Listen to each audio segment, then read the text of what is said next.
지금의 물가 상황을 위험하다라고 진단하고 있기 때문입니다. 우리는 지금 5월 달을 살고 있어요. 전월보다 최근 월 미국 물가 상승률이 다 급등했습니다. 담배꽁초가 산불을 일으키듯이 가축 농가들은 비용이 올라가겠죠. 그때는 물가가 더 올라가 있을 겁니다. 케빈 워시 체제하에서 금리 인상 어떻게 보시나요? 많은 분들의 관심이 중동 전쟁으로 인해 통화정책 기조의 변화가 있을까? 이 질문입니다. 일단 케빈 워시 체제하에 통화정책 기조가 어떻게 변화할까라는 부분을 먼저 말씀드리고, 지금의 물가 상황과 미국의 경기 상황을 총체적으로 고려했을 때 통화정책 기조는 실제 어떤 식으로 움직일 것인가에 대한 코멘트도 드리고, 그리고 그 외에 이 주식시장이나 자본시장에 영향을 미칠 중요한 변수를 좀 말씀을 드려볼까 합니다. 일단 케빈 워시는 청문회에서도 보였지만 기적의 논리를 선사했죠.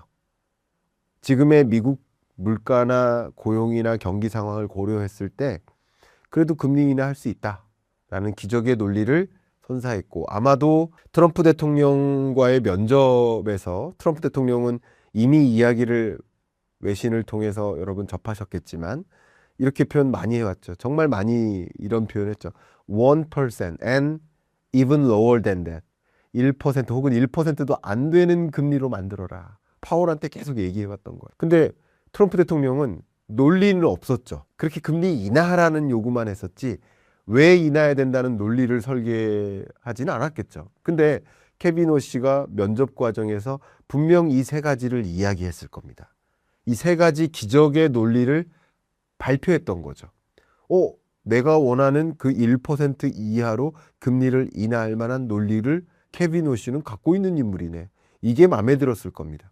그리고 이것도 상당 부분 이번 청문회 과정에서 드러나게 된 거죠. 설명을 드려보면 첫 번째 그 논리는 AI입니다. AI를 도입하면 생산성이 어떻게 됩니까, PD님? 올라가겠죠. 가장 대표적으로 법률사무소에서 대표 변호사가 새끼 변호사 2명을 데리고 법률 서비스를 제공해요. 그럼 그 법률 서비스 입찰을 위해서 우리 예를 들어 1억이면 됩니다 하다가 AI를 도입하면 1억까지 안 들어도 돼요. 우리는 5천만 원 해도 됩니다. 그러면 이 법률 서비스 입찰 과정에서 가격 경쟁이 붙을 때 상대적으로 가격이 떨어진 저가에 입찰하는 입찰자들이 많아지면서 법률 서비스 가격의 레벨이 떨어지는 거죠. 가장 대표적인 논리를 말씀드린 거예요. 이런 식으로 AI를 도입하면 노동 투입은 줄지만 아웃풋은 늘어요. 이게 생산성의 개념이거든요. 그러니까 노동 투입이 줄어든다라는 얘기는 노동자의 총량이 줄어든다. 그 얘기는 결과적으로 인건비가 덜 든다라는 뜻이 되죠. 그게 결과적으로 비용을 감축시키고, 비용을 감축시키면 상대적으로 물가를 안정시킬 수 있는 논리가 된다. 그래서 AI를 도입하면 조금 어려운 것도 아닙니다. 사실은 수요와 공급 곡선 아시죠? 이렇게 X 크로스로 된 거. 여기서 AI를 도입한다는 얘기는 이 공급 곡선을 우하향한다. 그러니까 위치를 변동시키는 거예요. 이렇게 이것을 오른쪽으로 이동시키면 결과적으로는 수요가 많아지고요. 그러니까 생산량이 많아지니까 많은 수요를 할 수 있고요. 그러면서 가격이 떨어집니다. 그러니까 이 두 개가 만나는데 오른쪽으로 이동해서 만나면 가격이 떨어집니다. 이건 그래프를 보여드리면서 말씀드리면 더 쉬운데 그렇게 이해해 주시면 좋겠습니다. 그래서 어쨌든 첫 번째 논리는 AI를 도입하는 시대고, AI 어답션이라고 표현하는데 AI 어답션 레벨이 이제 20-30% 와 있고 100%까지 가는 와중에서 생산성이 극도로 올라갈 수 있고, 그렇기 때문에 물가는 고려 대상이 아니다. 물가에 대한 의문을 갖지 않아도 된다 하는 그런 논리를 펼치죠. 그게 첫 번째 가장 유명한 논리입니다. 기적의 논리. 두 번째 기적의 논리는 지금 미국 물가 상황을 점검하기 위해서 연준 위원들이 가장 중요하게 고려하는 그 물가 지표는 PCE 물가고, PCE 물가 중에서도 근원 PCE 물가를 기준으로 삼죠. 그러면 미국에는 CPI 물가도 있고 또 PCE 물가도 있고 뭐 근원 PCE도 있고 헤드라인 PCE도 있고 근원 CPI도 있고 근원 CPI도 있는 거예요. 근데 그거 말고 다양하게 많습니다. 물가 지표는. 그러니까 이게 무슨 말이냐면 미국의 물가 상황은 뭔진 몰라도 뭐가 있는 거죠. 예를 들면 반 아이들이 있는데 30명 초등학생이 있는데 30명의 학업 성과는 있겠죠.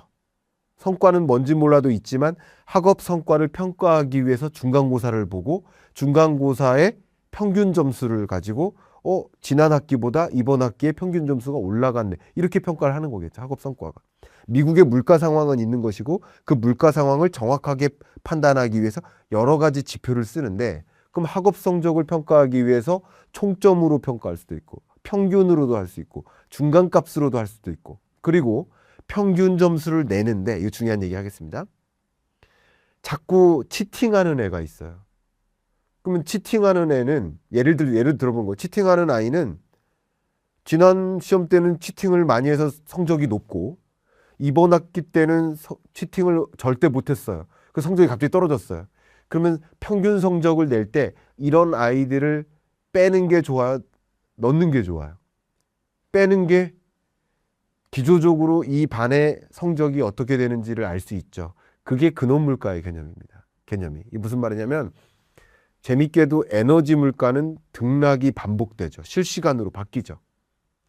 그리고 식료품 물가, 채소 물가, 과일 물가 이런 것들은 소위 어제 오늘 매일 바뀌죠. 올랐다가 떨어졌다 왔다 갔다 하죠.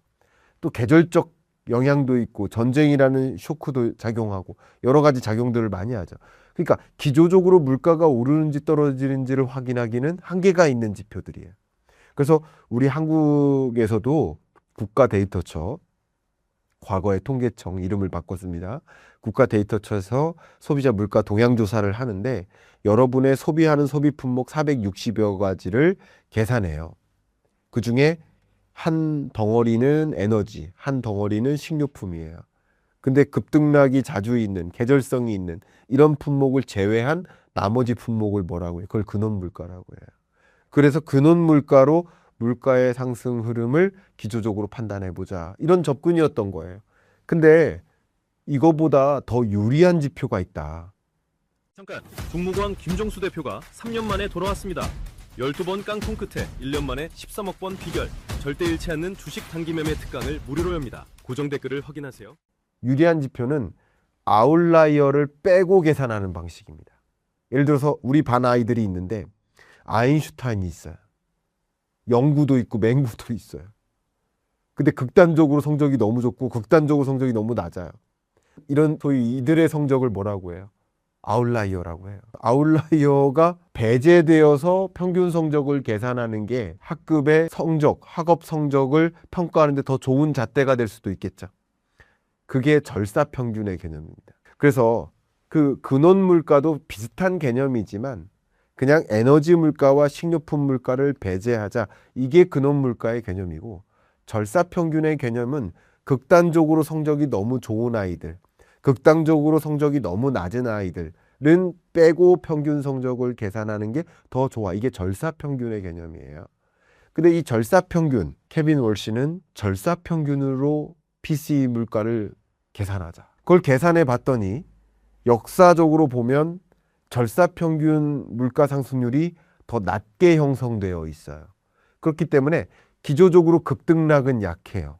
급등락은 약하니까 기조적인 물가 상황을 보여주기에는 최적의 지표이지만 미국의 물가 상황을 판단하는 여러 지표 중에 극단적으로 낮은 자리에서 맴돈다고요. 이걸 이제 외도라고 하는데 통계학 용어로 외도라고 하는데 낮은 위치에서만 맴돌아요.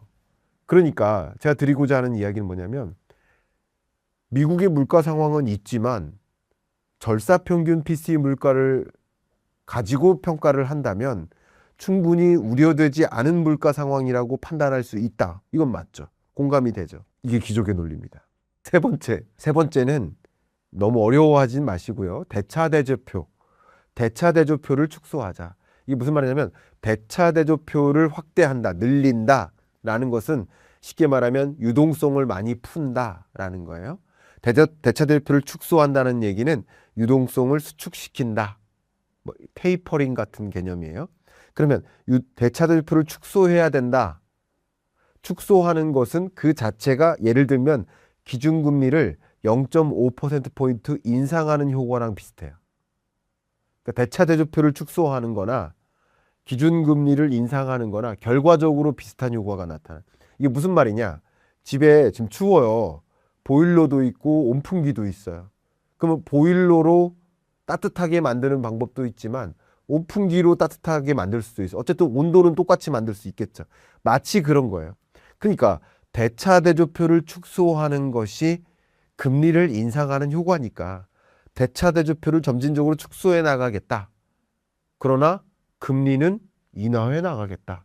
결과적으로 같은 효과다. 대차대조표를 이만큼 축소하면 금리를 0.5%포인트 인상하는 효과니까 0.5%포인트 금리를 인하하면서 얘를 축소하면 되는 거 아니냐. 그런 개념입니다. 이거는 통화정책의 스탠스를 만드는 데 유리하고요. 기적의 논리 맞아요. 그리고 고개가 끄덕여집니다. 다만 여기까지가 케빈 월시의 기적의 금리 인하 논리인 거고요. 이 논리가 고개가 끄덕여지긴 하지만 중요한 건 지금 첫 번째는 미국의 연준이 가장 극단적으로 분열되어 있는 상태입니다. 이미 지난 FOMC 4월 30일자 FOMC 회의 결과를 여러분 지켜보셨겠지만 FOMC 위원들이 금리 인하 스탠스를 유지하는 것에 동의하지 않는다라는 의사를 공개적으로 표명한 인물들이 이미 있고요. 더군다나 파월 연준 의장은 나의 의장직 임기는 5월 15일까지지만 나의 연준 이사직 임기는 28년 1월까지야. 이게 마치 기업으로 따지면 부장님이 팀장 역할이었는데 팀장 자리를 내려놓아야 돼요. 그렇지만 여전히 부장이기 때문에 회사는 다닐 수 있는 거예요. 근데 통상 팀장직에 계시다가 내려오는 분들이 그냥 회사를 퇴직하는 경향들이 많이 있죠. 마치 그런 것처럼 의장직을 수행하다가 이사로서의 임기가 남아있어도 의장직 임기가 끝나면 FOMC 위원으로서 아예 그 페드에서 사임을 표명하고 나오는 그게 역사적인 그런 흐름입니다. 근데 파월 의장은 제 부연 설명은 좀 아끼겠습니다만 여러 가지 이유로 어쨌든 의장직을 마무리하는 과정에서 이사직은 유지하겠다.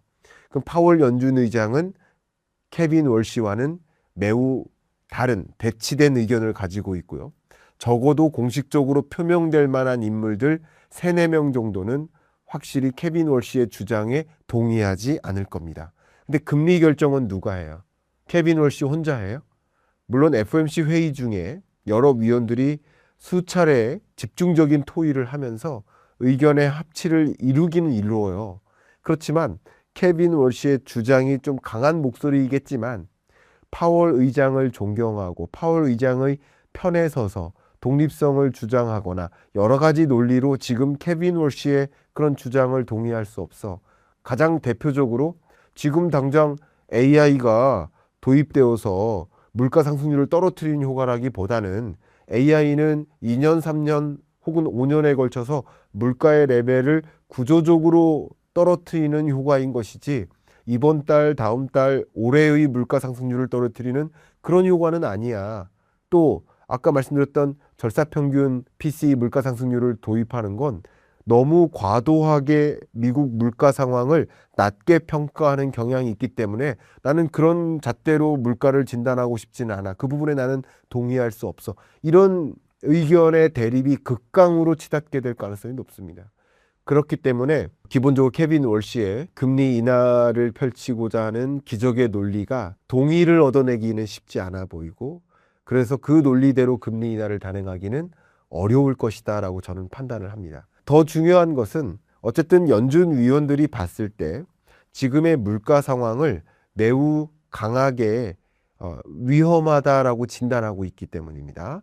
왜 그러냐면 우리는 지금 5월 달을 살고 있어요. 우리가 지금 미국 물가를 확인한 지표가 있는데 이미 전월보다 최근 월 미국 물가 상승률이 CPI든 PCE든 다 급등했습니다. 근데 더 중요한 것은 우린 지금 5월을 살고 있지만 우리가 알고 있는 미국 물가 지표는 3월 물가 지표입니다. 원래 물가 지표는 그 다음 달 중순의 CPI가 그 달 거의 마지막 주 마지막 일정의 PCE 물가가 발표됩니다. 그러니까 3월 물가는 4월 중순의 CPI가 4월 말일 즈음에 PCE가 발표돼요. 그러니까 우리 지금 5월 중순을 향해 가고 있는데 이 5월 중순을 향해 가고 있는 지금 이 시점에는 4월에 발표된 미국 3월 물가가 치솟은 걸 확인하는 거예요. 근데 미국 물가가 어떻게 상승하느냐? 그 부분 설명드리면 마치 담배꽁초가 산불을 일으키듯이 담배꽁초가 불타요. 에너지 가격이 급등하죠. 근데 아직 전반에 걸쳐서 물가가 상승하지 않았어요. 예를 들어서 에너지 가격이 상승한다. LNG 가격 상승하고 원유 가격 상승한다.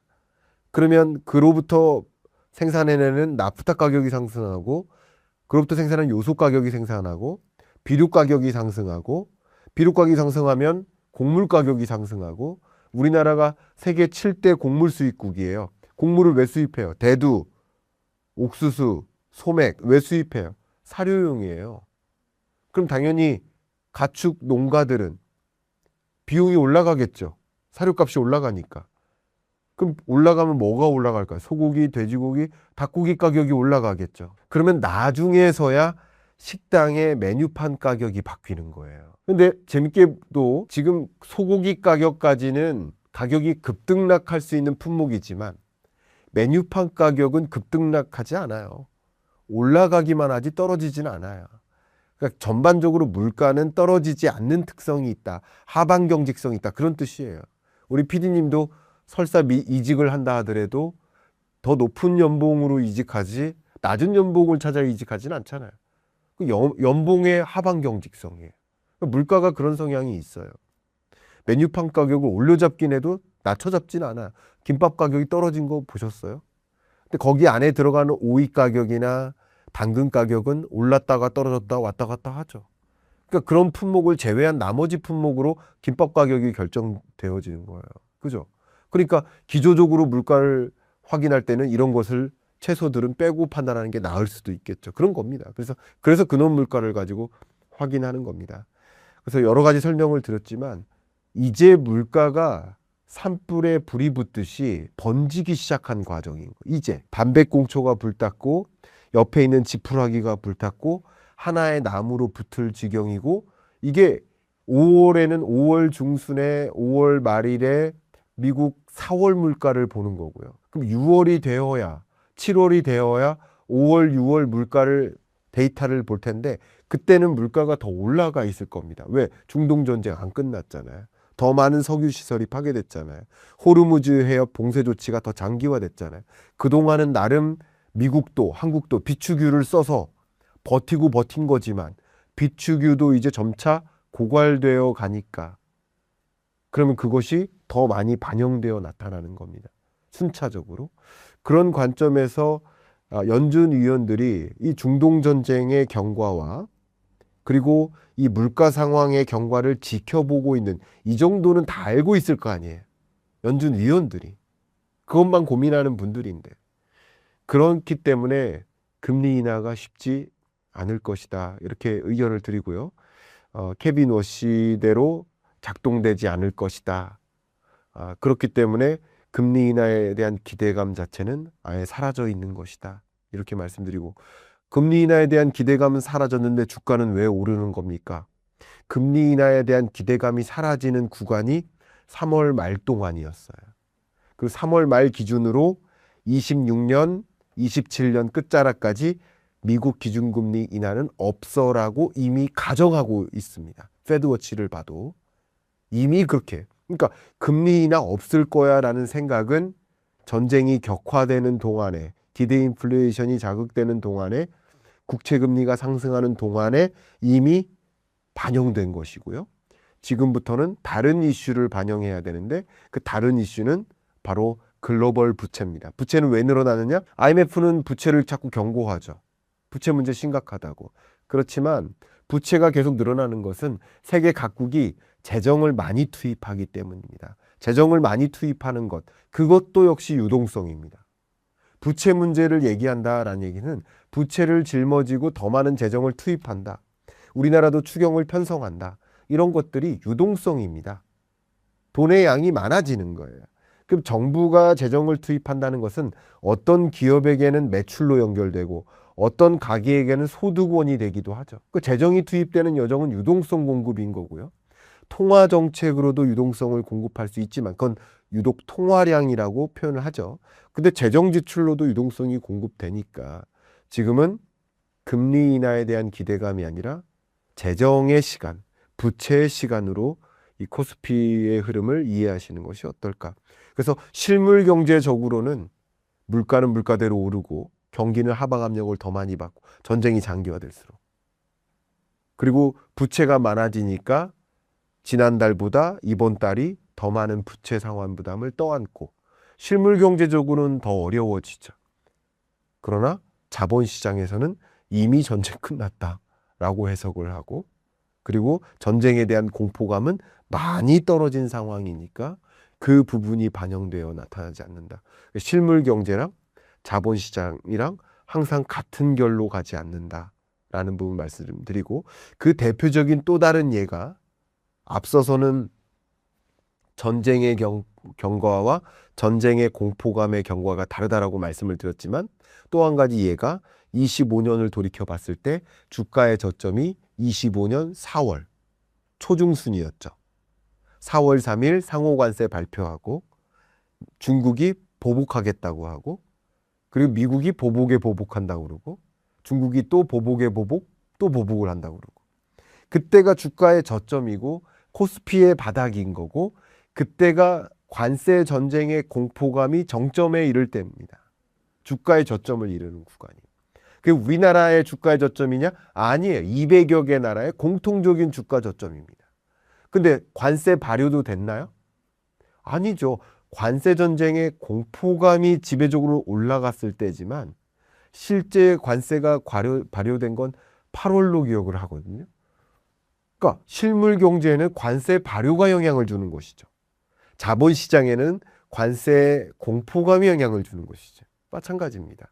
앞서 계속 말씀드렸던 전쟁의 경과와 전쟁 공포감의 경과, 이게 실물 경제와 자본시장을 구분해서 이해해야 되는 이유인 것이고, 방금 관세 전쟁을 가지고도 사례를 들었지만 실물 경제적 영향과 자본시장의 영향이 달리 적용되는 것이다. 이렇게 설명드리겠습니다.